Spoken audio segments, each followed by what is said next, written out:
Algunas escenas de este programa fueron grabadas nuevamente, incluyendo imágenes de las investigaciones.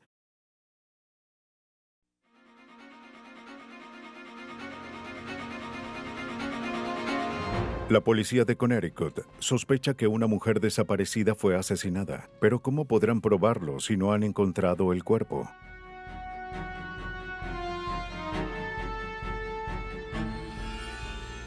Luego de una búsqueda de 14 años, una osamenta es hallada en un pozo.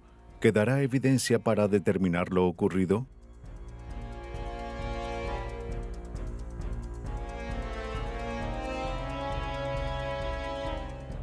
Una investigación se estanca hasta que el misterio de la desaparición de un joven se resuelve gracias a su difunto padre. Ocultar a una víctima solía ser la forma de salirse con la suya de un crimen. Pero ahora, incluso sin un cuerpo, los forenses pueden desmoronar una red de mentiras y revelar el cuerpo del delito.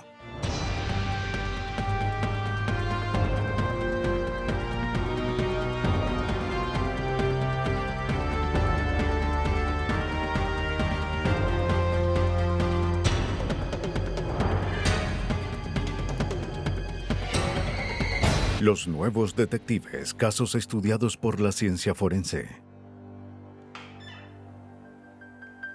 Cuerpo del delito. Un cadáver suele ser la primera pista en un homicidio. Pero sin una víctima, ¿cómo la policía puede atrapar a un asesino? Sin una víctima, ¿cómo pueden probar que ocurrió un asesinato? En diciembre de 1986, la policía de Connecticut se enfrentó con un reto similar.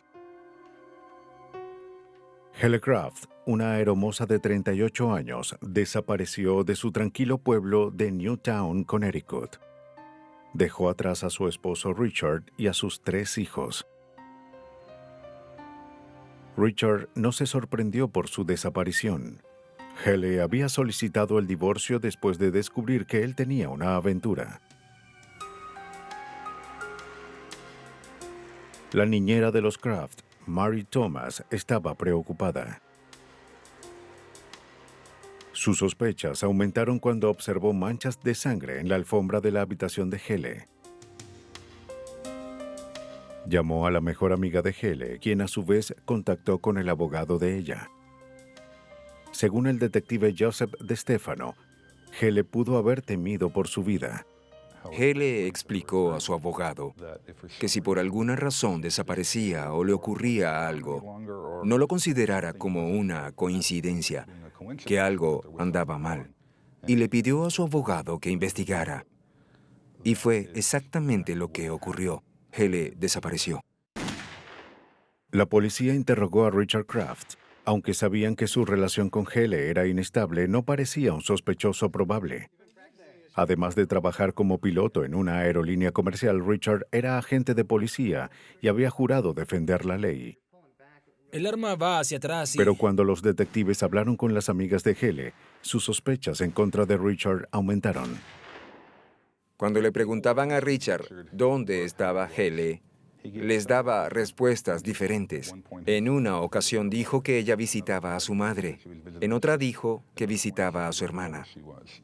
En otra oportunidad dijo que no sabía dónde estaba. Eran cosas que un esposo no diría si su esposa estaba desaparecida, y eso aumentó nuestras sospechas. La policía tenía suficiente información para obtener una orden de registro, pero no la suficiente para acusarlo de algún crimen. Aún no sabían si se trataba de un caso criminal o una búsqueda interminable. En ese momento no teníamos respuestas, solo teníamos preguntas. Esperaban hallar respuestas en la habitación de los Crafts. Pero cuando obtuvieron la orden, el lugar estaba casi vacío, al parecer listo para un cambio de alfombra, o quizás con el fin de alterar la escena.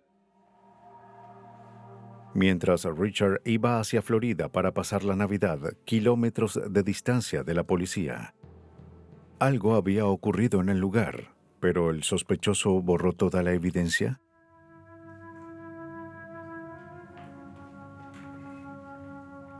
Se hallaron algunos muebles en el sótano. Antes de examinar la habitación, los investigadores le pidieron a una amiga de Hele que les explicara la ubicación de todo.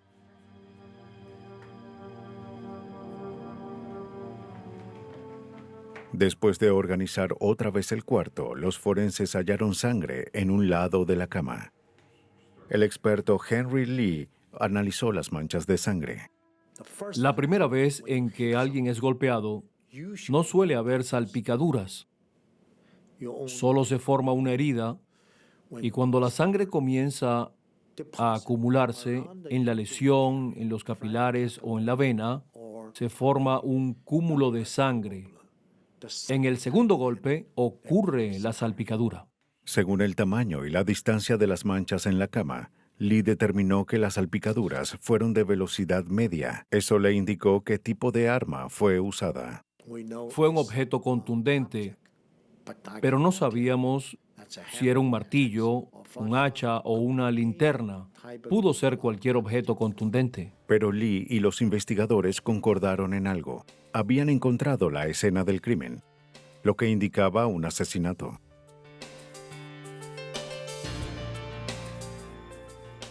Unas manchas de sangre en la cama de Hele y Richard Kraft bastó para que aumentaran los esfuerzos en lo que parecía ser un caso de personas desaparecidas.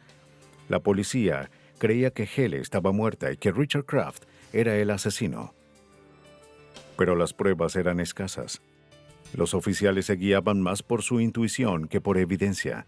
Si Hele Kraft fue asesinada, ¿dónde estaba su cuerpo? Los detectives tenían trabajo por delante. El paso siguiente en la investigación era analizar los papeles que encontramos en el lugar, en especial sus recibos de tarjetas de crédito. En una lista de compras de rutina, hubo una que llamó la atención. Descubrimos que Richard Kraft rentó una trituradora de madera en la agencia Darien, Connecticut. Aunque solo era una sospecha, el jefe de DeStefano sugirió que quizás Kraft había usado la trituradora para deshacerse del cuerpo. DeStefano tenía dudas.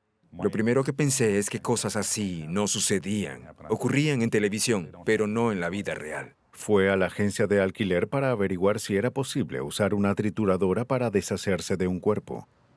El empleado le mostró la trituradora que Richard Kraft rentó el 18 de noviembre, en la fecha en la que Hele Kraft desapareció. Bien, básicamente el material tiene que entrar por este extremo y luego tiene que pasar hacia las cuchillas de estas ruedas y... Sí, que están girando. Bueno, ¿cuál es el grosor de la rueda? 5 centímetros. Es puro Pesa acero. 408 kilogramos. 408 kilogramos. Las cuchillas están en el medio. Cuando la rueda comienza a moverse, no se detiene. Ni por un momento. Exacto. Lo que entra aquí es cortado. Sí, aunque fuese una pieza de acero, quedaría cortado.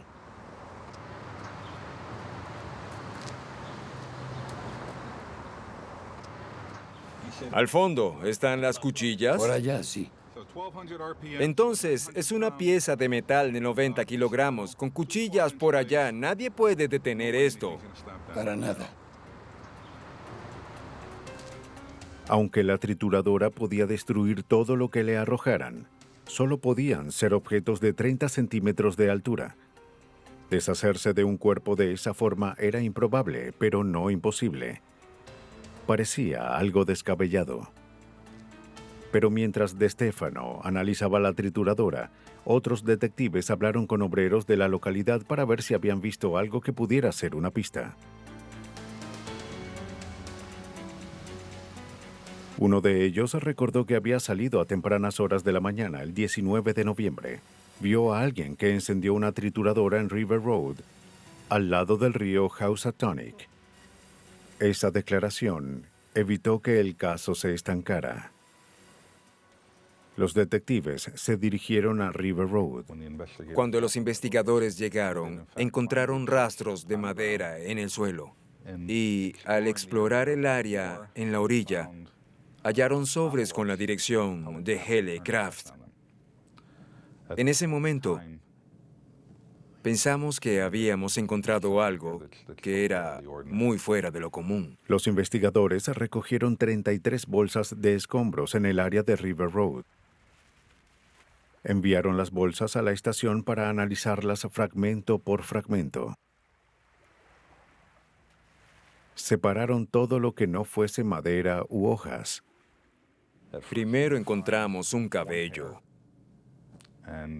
Sin saber qué hacer con él, tomamos una botella y colocamos el cabello dentro. Luego continuamos. Hallamos un objeto que era más duro que la madera, pero menos que la piedra. Así que buscamos otra botella para fragmentos como este. De entre los escombros, algo escalofriante tomaba forma. Debido a estos hallazgos, se creó un espacio para analizar la evidencia.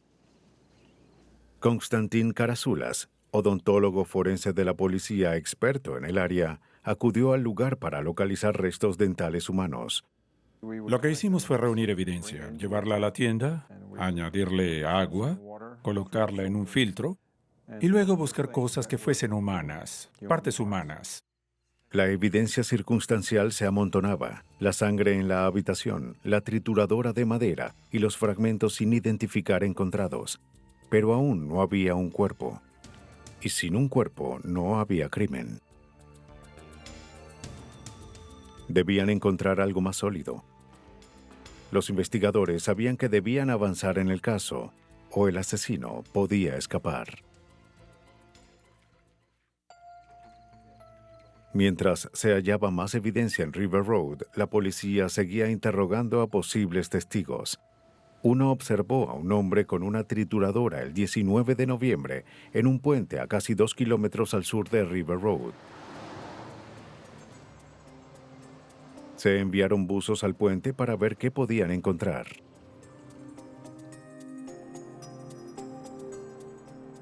El agua debajo de un puente es un depósito para todos los desperdicios. Es un vertedero para vándalos y un lugar donde se arrojan posesiones indeseadas. La mayoría no tienen importancia, pero a veces aparece lo inesperado. Dan Lewis fue uno de los buzos. Lo que buscábamos era cualquier cosa que pudiese ser un arma. Buscábamos cualquier tipo de contenedor y principalmente fragmentos de un cuerpo. Debajo del puente había muchos parquímetros, señales, carritos de compras, cosas que uno suele encontrar debajo de un puente. Algo como una sierra u otro tipo de arma hubiese estado fuera de lugar. Así que cuando la encontraron, de inmediato supimos que teníamos algo que pudo estar relacionado con el caso.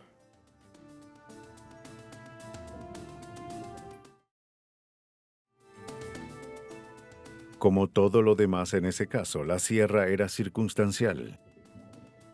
Fue enviada al laboratorio y el Dr. Lee la examinó. Mientras, a casi 2 kilómetros al norte, el detective de Stefano hizo su propio hallazgo escalofriante. Había colocado varios escombros en el filtro.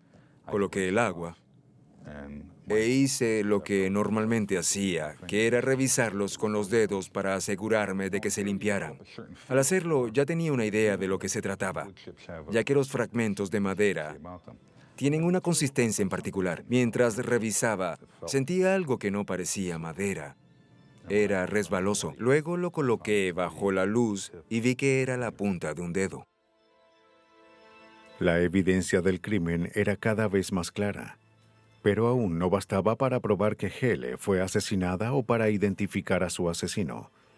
El rompecabezas se completaría en el laboratorio, donde Lee examinó la sierra. Debía haber una razón por la que la sierra estaba en el río.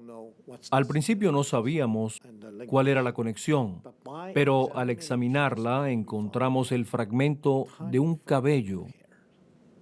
Al examinarlo más minuciosamente, bajo un microscopio, determinamos que era humano. No solo humano, sino que el cabello fue decolorado y teñido. Los cabellos le parecían muy familiares a la asistente de Lee, Elaine Pagliaro. Habían examinado casi 2.000 cabellos encontrados entre los fragmentos de madera.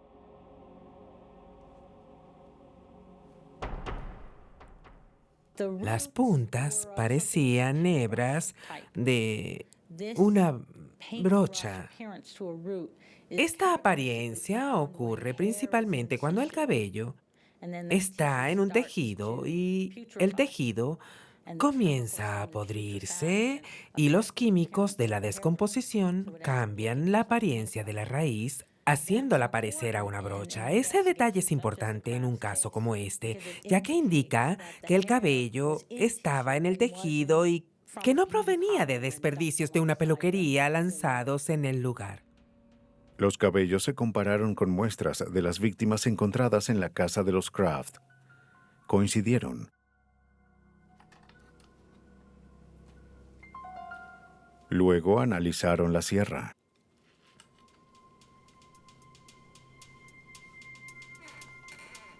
Dentro de la cubierta había fibras de tejidos azules verdosos y rastros de tejido y sangre.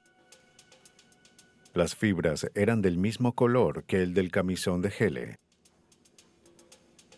Los tejidos en la sierra eran humanos y el tipo de sangre coincidía con el de Hele Craft.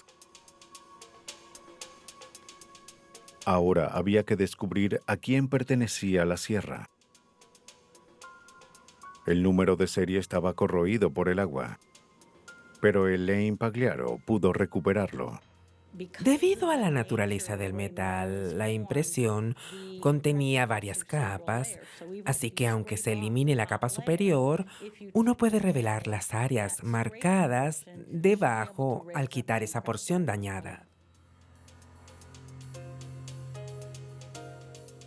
Aplicó un químico en la superficie de la placa, que disolvió las capas corroídas de metal y reveló el número de serie.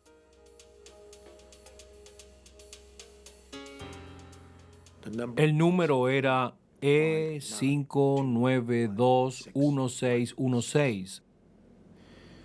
Siempre recordaré ese número. Con el número se localizó la tienda. La persona que compró la sierra fue Richard Kraft.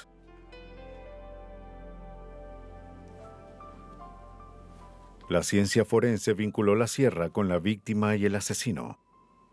Pero los investigadores debían probar que Hele de verdad estaba muerta.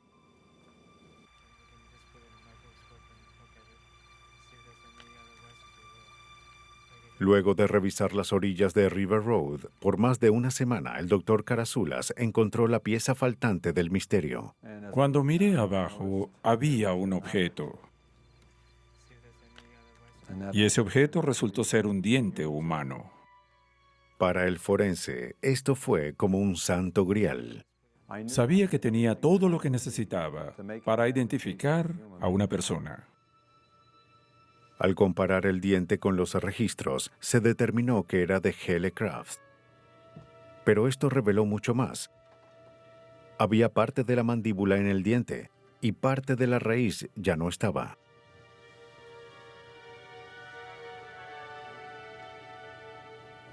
Si el diente solo hubiese sido extraído, no existiría ese tipo de fractura y no habría ninguna parte del hueso allí.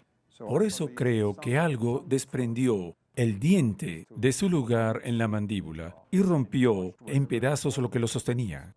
Ese algo pudo haber sido una sierra o una trituradora. Richard Kraft estaba vinculado a ambos objetos y sin dudas a la víctima, su esposa Hele Craft. Todo apuntaba al piloto de aviones. La condición del diente, con la evidencia del cabello y el tejido, fue suficiente para que el forense determinara la muerte de Hele Craft 2 meses después de su desaparición.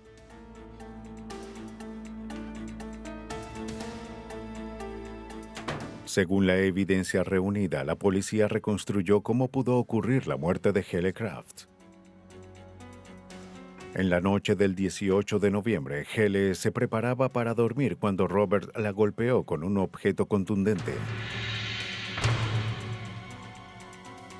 Se deshizo de las mantas, pero dejó manchas de sangre en la cama y la alfombra.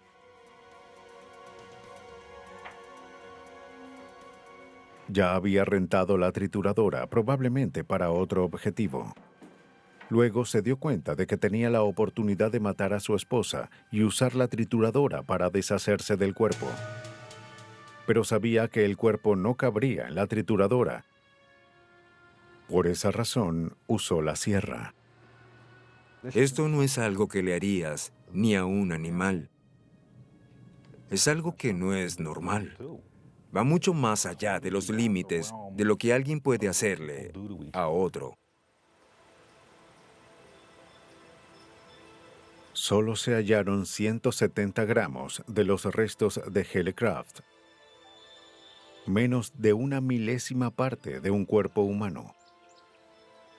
Pero bastó para que la policía resolviera el caso. Muchos no se dan cuenta de dos cosas. Primero, los esfuerzos que hace la policía para investigar un crimen.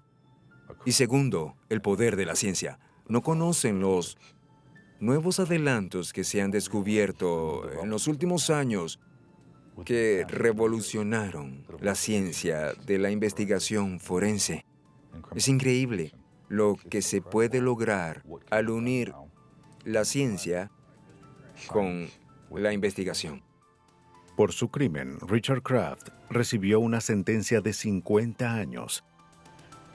Su forma nada común de deshacerse de un cuerpo contribuyó a su fracaso, aunque se requirió la ayuda de varios expertos para atraparlo.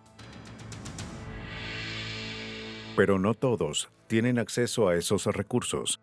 La búsqueda desesperada de una mujer por su hermana le llevaría 14 años de su vida.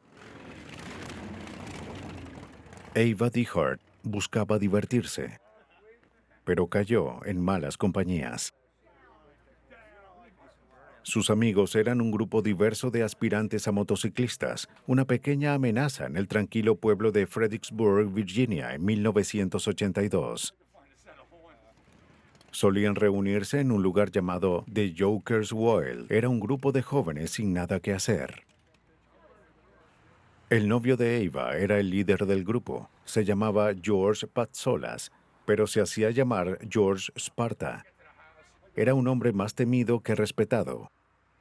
Ava estaba con él desde hace 8 años. En ese tiempo, su relación se volvió más abusiva. En varias ocasiones ella lo dejó, pero no por mucho tiempo.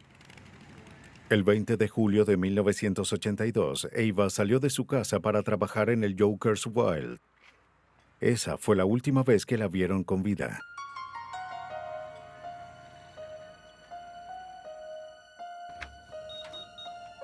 Como no habían visto a Ava en un día, sus familiares contactaron al departamento del alguacil. El detective Billy Bowler explica la investigación. Cuando comenzó la investigación, era un caso de personas desaparecidas, y en ese tiempo el alguacil fue el detective que tomó el caso. Él primero procedió a interrogar a la familia, luego interrogó a Patsolas y le entregó una carta. Sus familiares confirmaron que era la letra de Ava. Era como una carta de despedida. Hubo una discusión. Decía algo así como hasta luego, que ella no regresaría.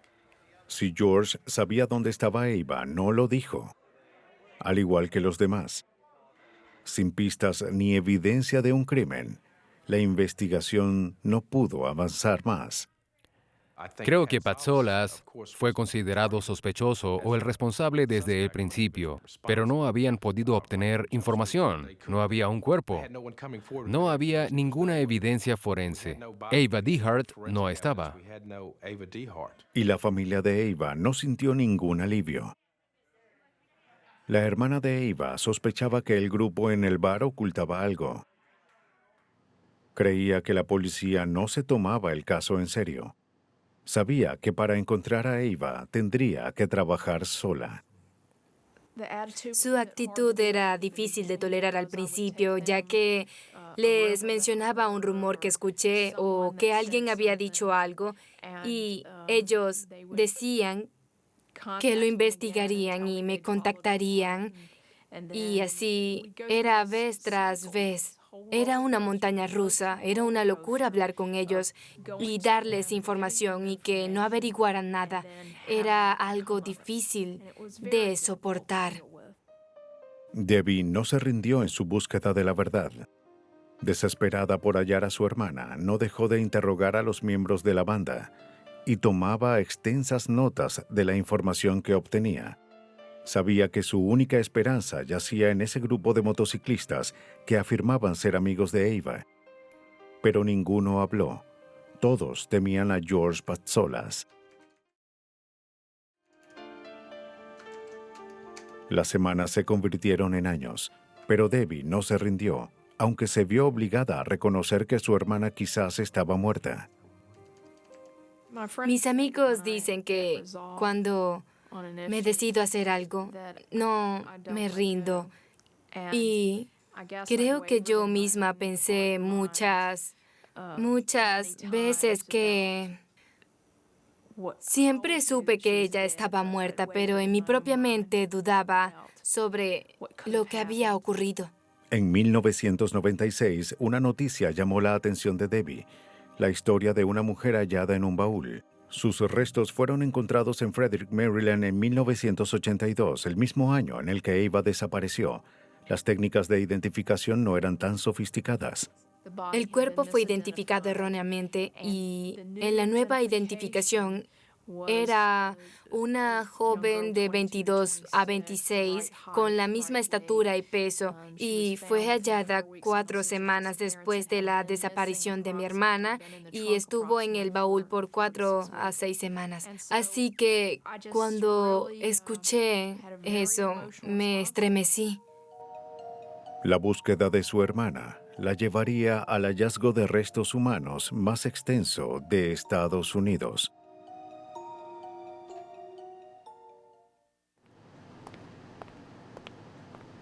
En abril de 1996, el renombrado forense Doug Owsley del Instituto Smithsoniano en Washington utilizó su experticia para crear un rostro para la mujer en el baúl. Bueno, los periódicos lo difundieron y resultó que la hermana de Ava vio la noticia en los periódicos y pensó, ¿será que es Ava? Ya que Ava desapareció en 1982. Animada al escuchar la descripción de la mujer en el baúl, Debbie obtuvo los registros dentales de Ava para que Owsley pudiera compararlos. Pero lamentablemente no coincidieron. La mujer en el baúl no era Ava DeHart. La búsqueda de Debbie parecía no tener fin, pero el caso de la mujer en el baúl fue de ayuda después de todo. El caso tuvo mucha publicidad. Había gente de los medios persiguiéndome y estuve en varias entrevistas y como resultado recibí varias llamadas. La gente estaba interesada y recibí llamadas anónimas de personas con la información que necesité todo este tiempo. Después de 14 años de lucha, Debbie al fin sentía que avanzaba. Sabía que esta podía ser su última oportunidad. Contrató al investigador privado Al Baker para que la ayudara a encontrar a los anteriores miembros de la banda. Empezamos a contactar a esas personas y Debbie pudo darnos los nombres. Ella hizo un excelente trabajo al saber quiénes eran parte de ese grupo y cómo podíamos encontrarlos. Ninguno sabía nada concreto. Muchos aún tenían miedo de George Patsolas. Pero un nombre se repetía, Barbara Canfield, la mujer que se convirtió en novia de George después de Ava, quien con el tiempo se casó con él. Una mujer dijo que ayudó a Canfield a limpiar unas manchas de sangre en el bar después de la desaparición de Ava. En ese momento, Canfield le dijo que la sangre fue el resultado de una pelea.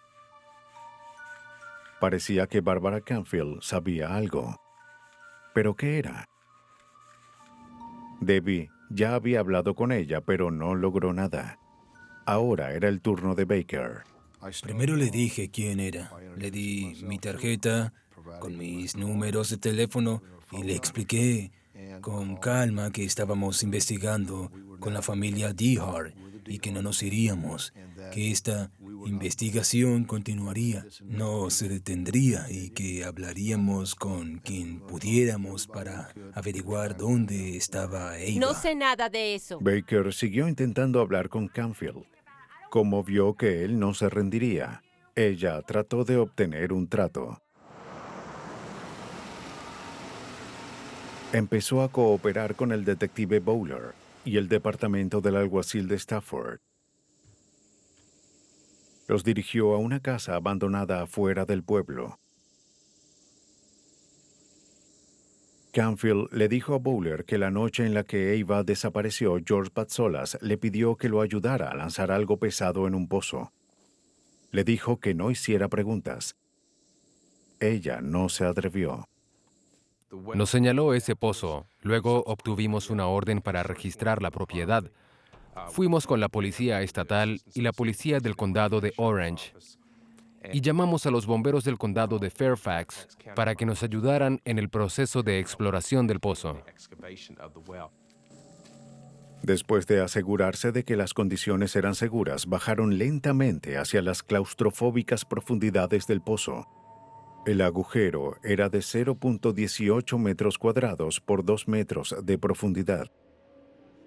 Pronto procedieron a subir cubetas llenas de escombros. Años de tierra y hojas acumuladas ocultaron lo que estaba debajo. Los huesos empezaron a aparecer. Fueron colocados al lado del pozo para que un antropólogo pudiera ver qué partes estaban allí y cuáles faltaban. Obviamente los huesos eran humanos y de una mujer. Encontramos probablemente casi todo su esqueleto. Estaba en varias piezas y tamaños. Y al final, lo que hallamos fue un total de una cubeta de 5 galones que salieron de ese pozo.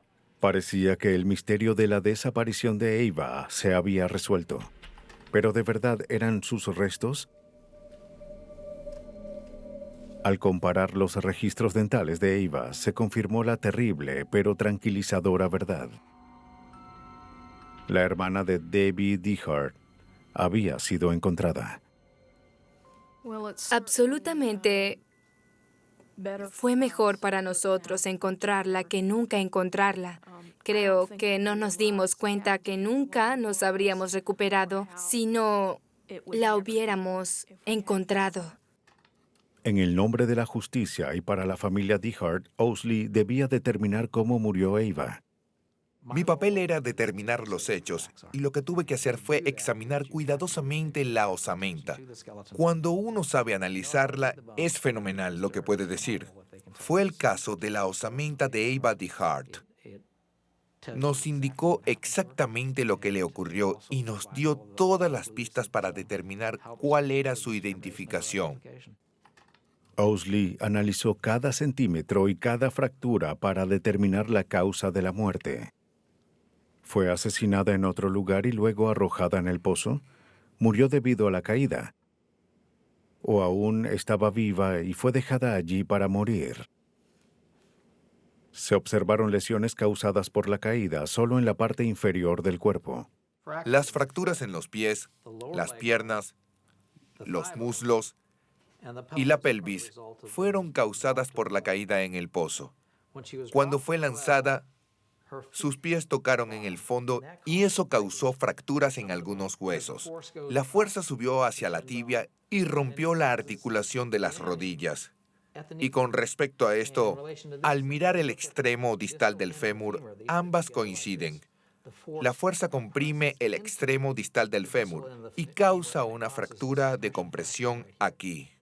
Debido a la condición de los restos, Owsley determinó que Ava estaba muerta antes de ser lanzada al pozo. Este golpe en el rostro, de hecho, fracturó 4 huesos. Fracturó la parte derecha del maxilar, la parte izquierda y ambos huesos nasales. Hizo que los huesos nasales se partieran y todo indica que fue de derecha a izquierda, pero también hacia arriba, ya que hay un ligero ángulo oblicuo en los huesos nasales. No hay señales de que hubiese sido golpeada con un arma. Al parecer, el golpe fue hecho con un puño. No había parte de la osamenta que no tuviese algún tipo de herida. Fue brutal. Es la única forma de describirlo. Creo que el golpe en la cara desmayaría a cualquiera. Simplemente él quería matar a la joven. George Patsolas, quien vivía en Florida, fue acusado del asesinato de Ava DeHart. En el juicio, Owsley mostró los restos de Ava al jurado. A través de su interpretación forense, la víctima pudo declarar en contra de su asesino. Pienso que Doug creyó que por la forma en la que murió, ella hablaría con el jurado, que Ava sería la que diría, miren lo que me ocurrió. Y creo que el abogado usó esas palabras exactas. Miren lo que me ocurrió. El 8 de octubre de 1997, George Patsolas fue sentenciado a cadena perpetua por sus crímenes. El caso en contra de Patsolas fue resuelto gracias a la ciencia, el trabajo detectivesco y declaraciones de testigos, pero supongamos que en un crimen no hay testigos, escena del crimen y ningún rastro del cuerpo. En abril de 1992, un Chevette de 13 años de antigüedad fue remolcado hacia un lote en Louisville, Kentucky. Allí se unió a otros vehículos abandonados, esperando el momento de ser aplastados. En ese momento nadie lo sabía, pero ese auto guardaba un terrible secreto.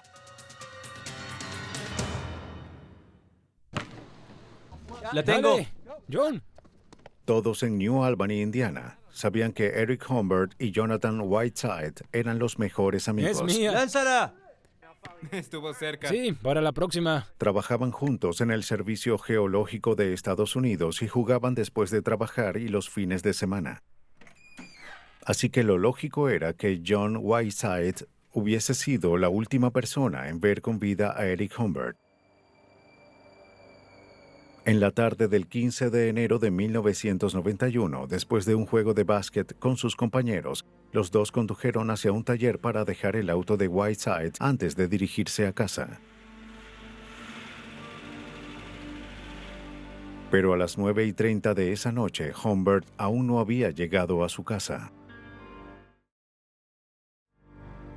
La esposa de Eric, Missy, dijo que llamó a Whiteside para saber si lo había visto. Whiteside le dijo a Missy que Eric se había ido hace unos minutos y le aseguró que llegaría a casa en cualquier momento. Pero los minutos se convirtieron en horas. A las 2 de la mañana, Missy llamó a Whiteside de nuevo. Eric no había llegado y ella estaba preocupada. Jonathan dijo que estaría allí enseguida. Eric nunca regresó. Aunque Missy habló con la policía el día después de la desaparición de Eric, no denunció su desaparición sino 2 semanas después.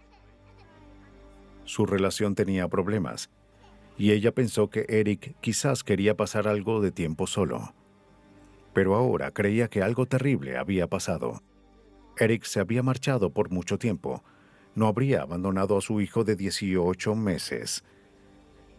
El detective Kid Whitlow de New Albany dirigió la investigación. Interrogamos a sus compañeros. Había rumores de que Eric tenía una novia en otro estado. Hablamos con esa persona y ella dijo que no había visto a Eric. Así que su desaparición era un misterio para todos. No solo desapareció él, sino también su auto, sin rastro. Pero sí averiguaron algo interesante al interrogar a los compañeros de Missy. Dijeron que Jonathan solía visitarla en su trabajo.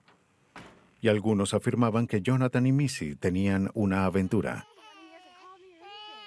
Las sospechas surgían en torno a Jonathan Whiteside, pero no había evidencia de que hubiese ocurrido un crimen.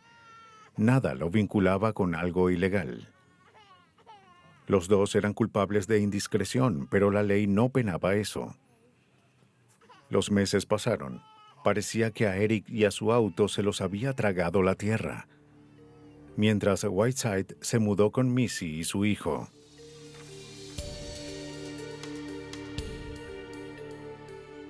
Luego, en abril, 4 meses después de la desaparición de Eric, apareció un Chevette blanco en un lote de autos en Louisville, Kentucky. Como no fue reclamado, sería vendido o convertido en chatarra. Como rutina, decidieron informar al Centro de Información de Crímenes para ver si el auto había sido robado o si podían informar acerca de su dueño. Cuando lo hicieron, descubrieron que el auto era parte de una investigación de personas desaparecidas al otro lado del río Ohio, en New Albany, Indiana. Estuvimos muy cerca de perder una pista muy importante. El auto era de Eric Humbert. Le habían quitado la placa. En la puerta trasera había rastros de sangre. Mira esto. Los detectives de Louisville interrogaron a Whiteside, la última persona que vio a Humbert con vida. ¿Sabe quién asesinó a Eric Humbert? No. Accedió a tomar una prueba de polígrafo. ¿Sabe qué hora es? Y falló. ¿Mató a Eric Humbert? No. Cuando lo confrontaron con el resultado, Whiteside admitió saber más de lo que había declarado. Le dijo a la policía que después del juego de baloncesto, los dos condujeron hasta el taller para dejar la camioneta de Whiteside. Después fueron a casa de Whiteside para reparar otro auto. A partir de allí, la historia de Whiteside tomó un giro inesperado. Dijo que de repente Eric se enfureció y lo acusó de tener una aventura con su esposa. Seguidamente sacó un cuchillo. Hubo un altercado físico entre ambos allí en el garaje. Jonathan afirma que hirió a Eric accidentalmente durante la riña, en la garganta, una herida que según Jonathan fue fatal. Jonathan cayó presa del pánico. Pensó que nadie creería que fue un accidente. Colocó el cuerpo en la parte de atrás del Chevette, manejó varios kilómetros hacia el río Ohio y lanzó el cuerpo allí. No recordaba exactamente dónde lo había dejado. La policía no creía la versión de Whiteside. Después de su declaración fue arrestado mientras se confirmaba su historia. No tenía sentido. No era nada lógico.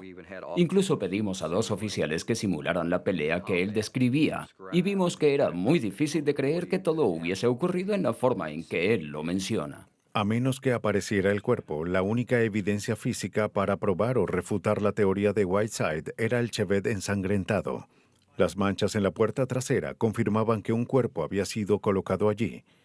Pero un detalle llamó la atención. En la maleta del auto había un patrón inusual: 5 líneas de sangre con la forma de una V invertida. Un objeto había sido presionado allí, lo que produjo las marcas. Eran paralelas, así que no podían ser marcas de dedos. La mancha era visible, pero hasta ahora no era de utilidad. Debajo del capó, los investigadores encontraron una mancha grande de sangre. En ella había una fibra verde. Nadie podía explicar cómo llegó allí. Dentro del compartimiento del motor hallaron lo que parecía tejido humano, que fue enviado al laboratorio. El experto forense Rod Englert analizó la evidencia. Determinó que la sangre hallada en la tapa del distribuidor no coincidía con una herida de cuchillo. Él explica: Lo que haré es tomar algo de sangre y suponer que este gotero es el extremo de un cuchillo y que va dirigido hacia mi cuello. Y lo saco de nuevo para quizás cortar de nuevo o simplemente lo saco. El resultado será un patrón de movimiento. Y ese es el tipo de mancha que vemos aquí. Ahora, si comparamos ambas manchas aquí, veremos una gran diferencia entre esos 2 patrones. Una herida de cuchillo crea una salpicadura que proviene de una dirección, pero lo que Englert vio en la tapa del distribuidor era multidireccional. Y eso solo lo causa una herida de bala. Para Englert, la salpicadura de sangre indicaba que Whiteside mentía. En Indiana, las manchas de sangre en el auto de Eric Humbert descartaban que hubiese sido apuñalado en la garganta. Más dudas surgieron en el laboratorio forense en Oregon, donde la muestra extraída del motor fue analizada por Ray Greensbo. Un análisis microscópico reveló que el tejido era humano, pero no provenía del cuello de alguien. La ubicación de las células, la mancha que producían, nos indicó que era tejido cerebral. No provenía de la piel o de tejidos de otras áreas. Eran tejidos neurales. Debíamos averiguar cómo ese tejido salió de una herida en el cuello. Obviamente no había ocurrido de esa forma. Al examinar el auto, encontraron un agujero de bala oculto en la base del limpiaparabrisas. 2 fragmentos fueron recuperados y enviados a Greenspo. Él confirmó que eran fragmentos de bala y de su casquillo. Pero lo más interesante era la fibra verde adherida a la bala. Él no sabía de dónde provenía. Pero algo era obvio. El auto fue la escena de un tiroteo, no un apuñalamiento. La historia de Whiteside no era cierta. En busca de la verdad, los investigadores fueron al garaje de la casa donde Jonathan Whiteside vivía, el garaje donde dijo haber apuñalado accidentalmente a su amigo hasta matarlo. El crimen llevaba ya 4 meses. ¿Será que hallarían algo? A primera vista, el garaje parecía estar limpio. Pero luego hallaron un cartucho de 9 milímetros. Días después, encontraron un arma 9 milímetros en la camioneta de Whiteside. Parecía que Eric Humbert recibió un disparo. El tejido cerebral y la trayectoria de la bala indicaban que fue herido en la cabeza. Pero algo faltaba. Había algo que no estaba bien. No encontramos una gran salpicadura. Cuando alguien recibe un disparo en la cabeza suele haber sangre en todas partes. En este caso vimos muy poca. Así que cuando determinamos que el tejido que hallamos era cerebral, básicamente la mancha y la bala, todo coincidió. Este sujeto recibió un disparo en la cabeza. La pregunta era, ¿cómo ocurrió sin que la sangre manchara todo? Bueno, la fibra verde. Allí fue cuando tuve una idea sobre de dónde provino la fibra verde en la bala. Bingo, por eso es que no hay sangre. Tenía una gorra puesta. El patrón de tejido de la gorra también pudo haber causado las marcas en la maleta del auto. Hasta ahora la evidencia era convincente y lógica. ¿Pero sería suficiente para convencer a un jurado de que la víctima era Eric Humbert? Todos los intentos de hallar el cuerpo fracasaron. Lo encontrado resultó ser una pequeña muestra de tejido cerebral y manchas de sangre. El equipo forense analizó la sangre en busca de ADN. El problema era que no tenían nada para compararla. Para avanzar debían mirar hacia atrás. Buscaron similitudes en el ADN de sus familiares. El equipo forense contaba con ese hallazgo para determinar el ADN de Eric. Para identificar a Eric Humbert, necesitábamos una prueba de paternidad. Hicimos una historia familiar. Estaba su madre, sus 2 hermanos, su hijo y esposa. Así que tomamos muestras de ADN de ellos y la comparamos con la sangre y el tejido desconocido hallado en la escena. Para asegurarse de que la evidencia no estuviese contaminada, los análisis se realizaron en 2 laboratorios diferentes. Los resultados fueron consistentes, pero los investigadores aún no estaban satisfechos. El equipo forense necesitaba ADN de ambos padres de Humbert para confirmar que sus hallazgos eran precisos e irrefutables. Obtuvieron permiso para exhumar el cuerpo del padre de Humbert, quien murió años antes. Se extrajo el ADN de los huesos de su padre. El código genético del padre y la madre de Humbert se comparó con el ADN de la sangre hallada en el Chevette. Pudimos mostrar, más allá de una duda razonable, que el ADN era congruente con el de un hijo de ambas personas. Aún sin el cuerpo de Eric Humbert, la fiscalía tenía todo lo que necesitaba para enjuiciar a Jonathan Whiteside. La fiscalía alegó que en la última noche de vida de Eric Humbert, él fue a la casa de Jonathan Whiteside para que lo ayudara a reparar su auto, Quizás sospechaba que su mejor amigo tenía una aventura con su esposa, pero no pudo haber sabido que ese mejor amigo lo quería fuera de su vida. Mientras Humbert se inclinó hacia su auto para mostrarle a Whiteside cómo reparó una falla similar en su Chevette, Whiteside sacó una pistola de 9 milímetros y le disparó a su amigo a quemarropa. Luego colocó a su amigo en la maleta del auto, se deshizo de él y abandonó el vehículo. Pensó que al deshacerse del cuerpo, eliminaría toda la evidencia, pero estuvo equivocado. Cuando un criminal entra o sale de una escena del crimen, siempre deja algo o se lleva algo. Y creo que eso es muy cierto. Hoy en día podemos encontrar ese tipo de evidencia que toman o dejan mucho más que hace 10 años. El jurado deliberó solo 45 minutos antes de hallar a Jonathan Whiteside culpable de asesinato. Fue sentenciado a 50 años en prisión. Hasta ahora, el cuerpo de Eric Humbert no ha sido encontrado. Cuando Jonathan fue sentenciado, la madre de Eric me tomó por el brazo y dijo, por favor, no dejen de buscarlo. Es irónico que cada vez que hayamos información sobre un cuerpo encontrado en un área cualquiera, nadie quiera decirlo. En este caso, todos nos preguntamos si se trataba de Eric. Pero aún no ha habido resultados.